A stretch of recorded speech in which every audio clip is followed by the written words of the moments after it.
Marcus stood at the center of the grand hall, his eyes locked on the throne where the queen sat. The cold, alien world around him felt like a strange, suffocating cage. Her palace was made of smooth, polished stone that shimmered in the artificial light, giving everything a lifeless, metallic sheen. High above, the ceiling stretched like a dark sky, void of stars, casting the entire room in an eerie silence. Before him stood Queen Zyphora, a towering figure, regal and terrifying. Her form was elegant yet menacing, draped in robes of shimmering silver and gold, embroidered with strange symbols that seemed to pulse with a life of their own. She looked down at Marcus from her throne, her sharp, calculating eyes never leaving his face. There was no warmth in her gaze, only the cold assurance of power. Her presence alone commanded respect, and anyone who dared enter her domain understood the stakes. "You stand before me, human," she began, her voice smooth and commanding, reverberating through the stone walls.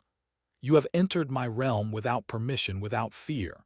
Do you know the consequences of your actions?" Marcus remained still, not a hint of fear in his posture. He was tall, broad-shouldered, with a rugged appearance that contrasted sharply against the sterile, flawless world around him. His eyes met hers without hesitation. "I know the consequences," he said, his voice steady, "but I'm not here to fear you." The queen's lips curled into a small, amused smile, but there was no humor in it.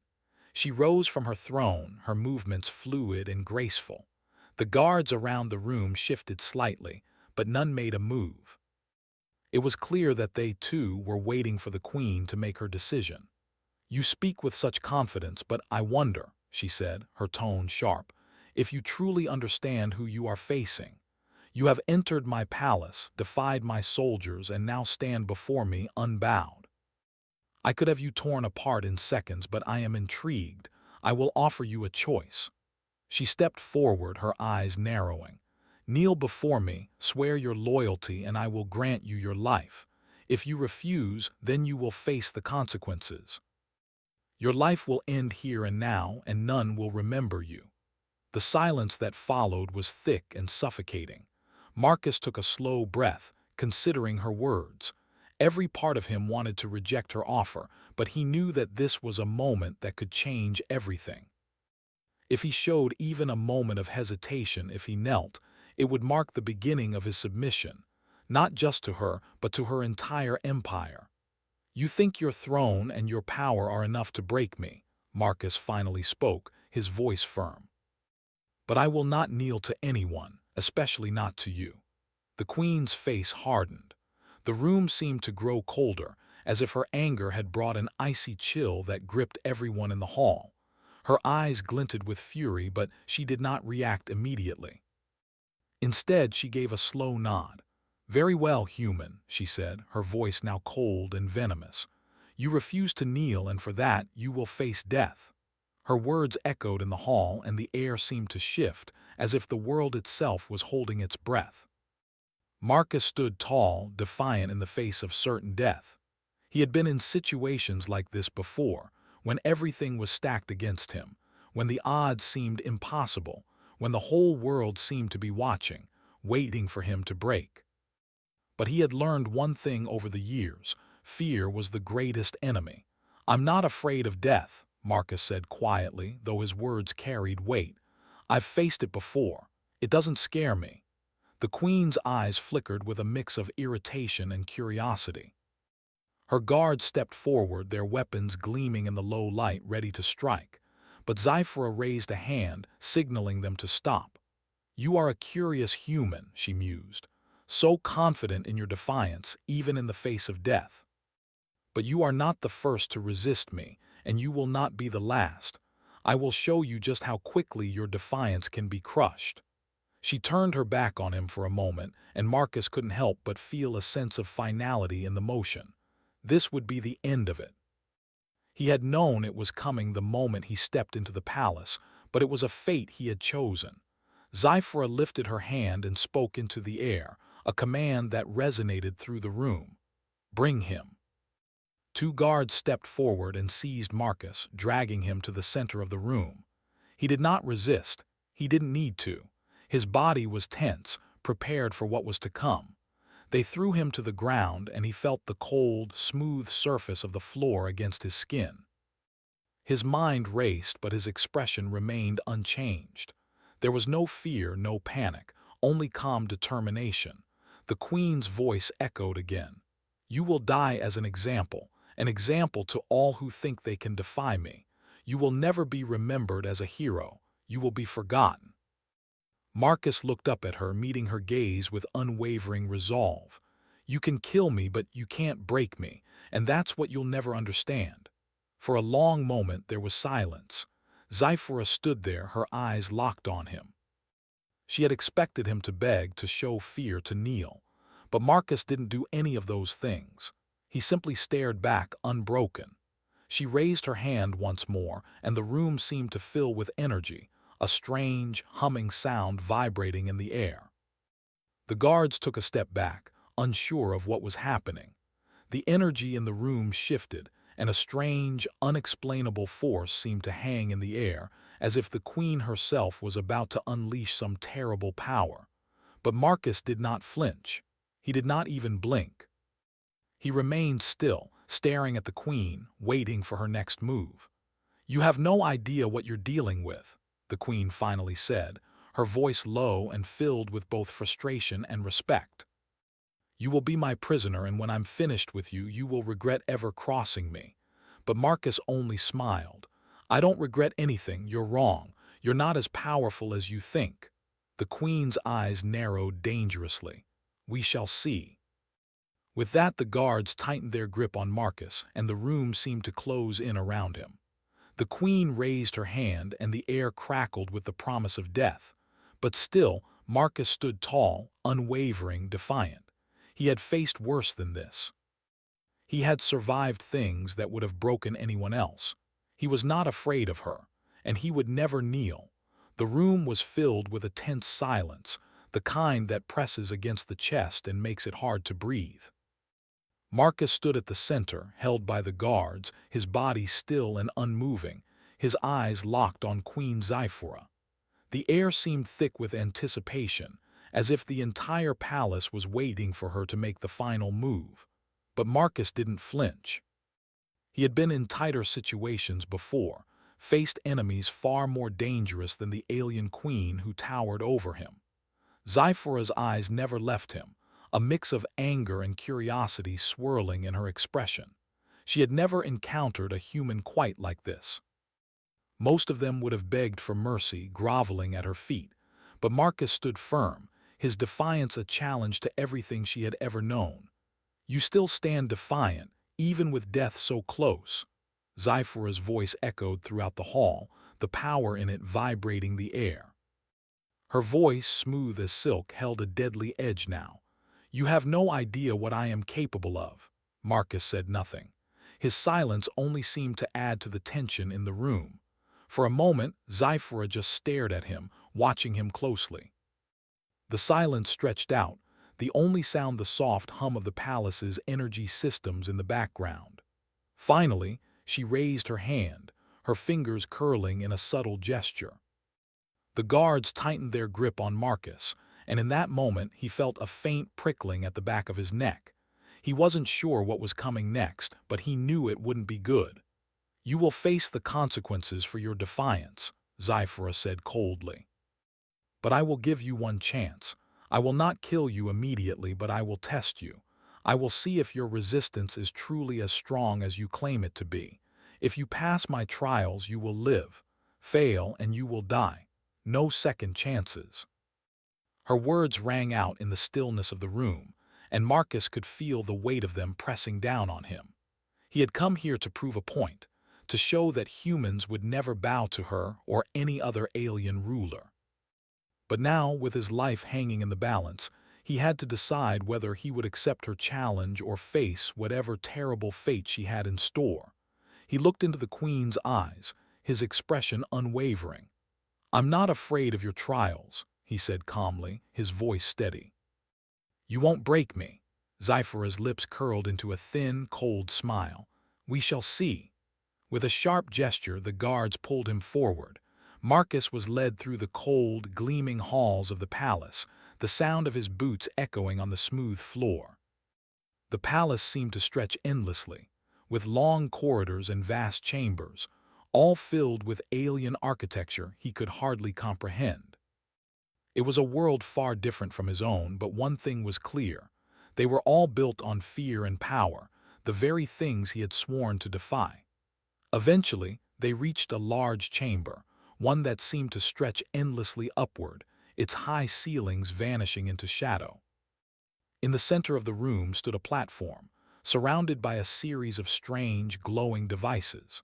The floor was made of a dark, metallic material that shimmered in the dim light, and a faint hum filled the air. "Here is where you will face your trial," Sci-Fi said, her voice a chilling whisper that echoed through the vast chamber. "The trial of strength and will." Marcus was shoved onto the platform and the guards stepped back, leaving him alone in the center. For a moment he stood there trying to make sense of what was happening, but before he could even think, the ground beneath him shifted. He felt the sudden pressure of the air change, and the hum of the machines grew louder. Without warning, a series of mechanical arms shot out from the walls, each one holding a weapon, blades, whips, and strange alien devices that Marcus had never seen before. The machines moved with precision, their movements swift and deadly. The queen watched from above, her eyes gleaming with cruel amusement. "You will have to fight your way out of this," she said. "If you survive, you will be granted your life. But if you fail, you will die in this very room, forgotten by all." Marcus didn't hesitate. He had been in many fights before, fights that were more brutal and dangerous than anything this palace could throw at him. But these machines, they were different. They weren't alive. They didn't have fear. They didn't feel pain, but neither did he. As the first set of arms came at him, Marcus moved quickly, ducking under a blade that swiped toward his head. He grabbed the arm, twisting it with a practiced move, and sent it crashing into the wall. The machine groaned but didn't stop. It came back at him with even more force, a second arm swinging toward his chest. This time, Marcus was ready. He blocked the strike with his arm, feeling the impact vibrate through his bones, but he didn't let it slow him down. He lashed out with his foot, kicking one of the machines in the center of its core. It stumbled back, but again, it didn't stop. There was no pause, no hesitation. It was relentless, just like Sci-Fi. The fight continued, and Marcus's body began to ache. Sweat poured down his face as he fought to keep up with the machines. They were fast, but so was he. Each time he struck one down, another took its place. The more he fought, the more he felt his strength begin to wane, but his will remained unbroken. He couldn't afford to show weakness. Not now. Not when his life and the future of humanity depended on this moment. The machines were unyielding, but so was Marcus. Every time one came at him, he found a way to push back, to outsmart it, to turn its own force against it. With each move, he grew more confident, more certain of himself. He had always believed that humans were stronger than anyone realized. It wasn't just about muscle or power. It was about determination, resilience, and the ability to keep fighting, even when the odds were against you. Finally, after what seemed like an eternity, the last of the machines fell to the ground with a loud crash. Marcus stood in the center of the platform, panting and covered in sweat but still standing tall. His chest rose and fell with each breath, his body battered but unbroken. Above him, Queen Sci-Fi watched silently. She had not moved, her expression unreadable. For a long moment the room was silent except for the sound of Marcus's heavy breathing. "Well done," Sci-Fi said at last, her voice cold and detached. "You have passed the first trial, but there are more to come." Marcus didn't answer. He simply stood there, his body aching but his spirit unyielding. He had survived the first trial, but he knew that it was only the beginning. Whatever came next, he would face it the same way he had faced everything else in his life, with determination and defiance. "You have proven yourself stronger than I anticipated," Sci-Fi continued, her voice a mix of admiration and calculation. But strength alone will not be enough to save you. Marcus's eyes never left hers. I don't need you to save me. Zyphora smiled, but it wasn't a kind smile. We shall see. The chamber was darker now, the only light coming from the strange, glowing devices that lined the walls. The battle with the machines had taken its toll on Marcus. His body was covered in cuts, bruises, and scorch marks from the energy blasts, but his spirit remained unbroken. As he stood in the center of the room, sweat dripping from his brow, his eyes never left Queen Zyphora. She stood high above, her gaze unwavering, watching him closely. You have passed the first trial, she said, her voice still cold and distant. But you have not yet earned your freedom. You will face 2 more trials. Each one will test you in a different way. Only by surviving all of them will you prove yourself worthy of living. Marcus didn't speak. He was tired, exhausted even, but he would not show weakness. He had come this far and wasn't about to back down now. He knew that his defiance had already made a mark on Zyphora, and he was going to make sure it counted. Zyphora motioned for the guards, and they moved to unlock a door at the far end of the chamber. A long, narrow hallway stretched beyond it, leading into what seemed like another room, but Marcus could not see what lay beyond. Follow me, Zyphora commanded, her tone laced with the same authority that had defined her every word so far. She began to walk toward the door, and the guards stepped aside to allow Marcus to pass. He followed without hesitation, his steps measured and purposeful. The hallway was quiet except for the sound of their footsteps. The walls were lined with strange, ancient symbols, glowing faintly in the dim light. As Marcus moved further down the hallway, he couldn't help but notice the chilling silence that seemed to surround him. This place felt unnatural, as if it were built on fear and oppression. And yet he couldn't let himself be consumed by it. He had faced worse before. He would face this too. At the end of the hallway, they arrived at another door, this one much larger and more intimidating than the last. It was made of dark metal, intricate designs etched into its surface. Zyphora stood before it, her eyes fixed on Marcus. This is the second trial, she said, her voice colder than ever. You will be tested not on strength but on your mind. Your ability to withstand the harshest conditions, your capacity for survival in a world that seeks to break you. With a flick of her wrist, the door slowly opened, revealing a room unlike any Marcus had ever seen. Inside, the air was thick and hot, filled with the faint smell of burning metal. The ground was cracked and uneven, and the walls were lined with jagged rocks that seemed to pulse with a dark energy. In the center of the room stood a large pedestal, surrounded by strange, mechanical devices that Marcus couldn't quite make sense of. It was like something out of a nightmare. This room, Zyphora said, is a simulation. You will face your worst fears in this place. Your mind will be assaulted by illusions, by things that try to break you. The longer you survive, the greater the reward. Fail, and you will succumb to the torment. She looked at him one last time, her eyes full of cold calculation. Begin. Without another word, the door slammed shut behind Marcus, sealing him inside. The temperature in the room immediately spiked, and he felt his heart rate quicken. The walls seemed to close in on him, and he instinctively took a step back. The strange, alien sounds echoed through the room, and his vision began to blur. At first, he thought it was the heat that was getting to him, but soon, he realized something was wrong. His body felt heavier, as if gravity had suddenly increased. He stumbled forward, his hands reaching out to steady himself.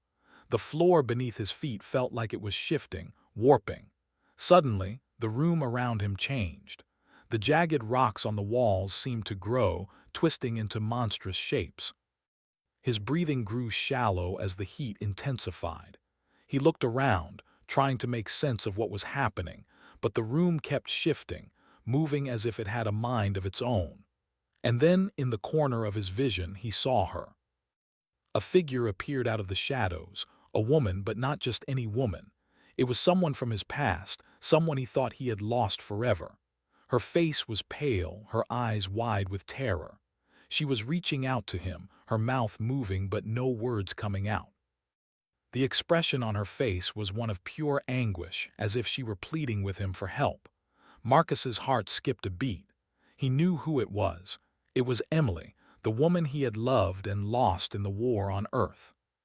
The memory of her was painful, a reminder of everything he had fought to protect.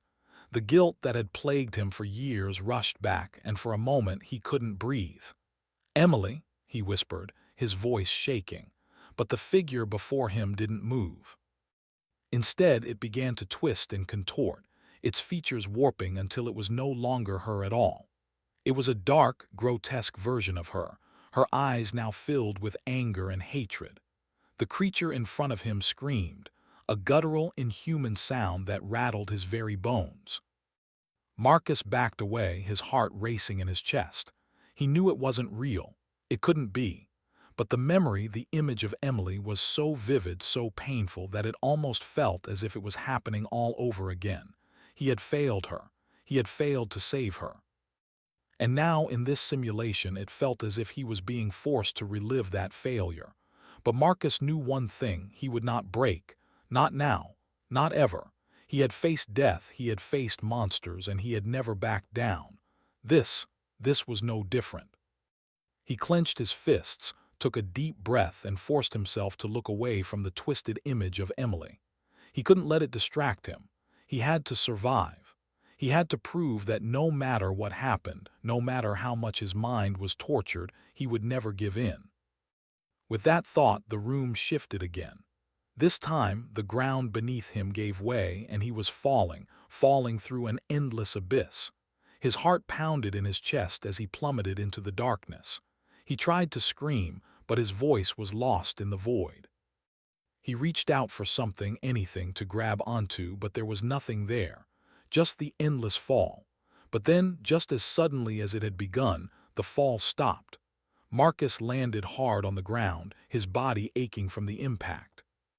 He gasped for breath, trying to steady his pulse. His heart was still racing, but the fall had ended, and now he was back on solid ground. The room around him was different now. The walls were gone, replaced by a vast, open sky. A bright sun hung high above, and the air was cool and refreshing. He felt the wind against his face, and for a moment he thought he might be back on Earth. But as he looked around, he realized that the landscape before him was not familiar. The grass beneath his feet was a strange shade of purple, and the sky above was a sickly green, like something out of a nightmare. Then he saw them. The creatures were massive, twisted, nightmarish beasts, with long, gnarled limbs and eyes that glowed with an unnatural light. They were coming toward him, moving with terrifying speed. The ground beneath him trembled as they approached, and the air grew thick with the scent of decay. Marcus's instincts kicked in, and he reached for his weapon, but his hands found nothing. He was alone. Completely and utterly alone. The creatures were getting closer, their eyes locked onto him as they snarled and growled. He had no way to fight them, no way to escape. For the first time in years, he felt the overwhelming weight of fear. But then, something inside him snapped. He wasn't going to let this simulation control him. He wasn't going to let these illusions break him. With a scream of defiance, Marcus charged forward, fists raised. He may not have had a weapon, but he still had his strength. He still had his will. And that was enough.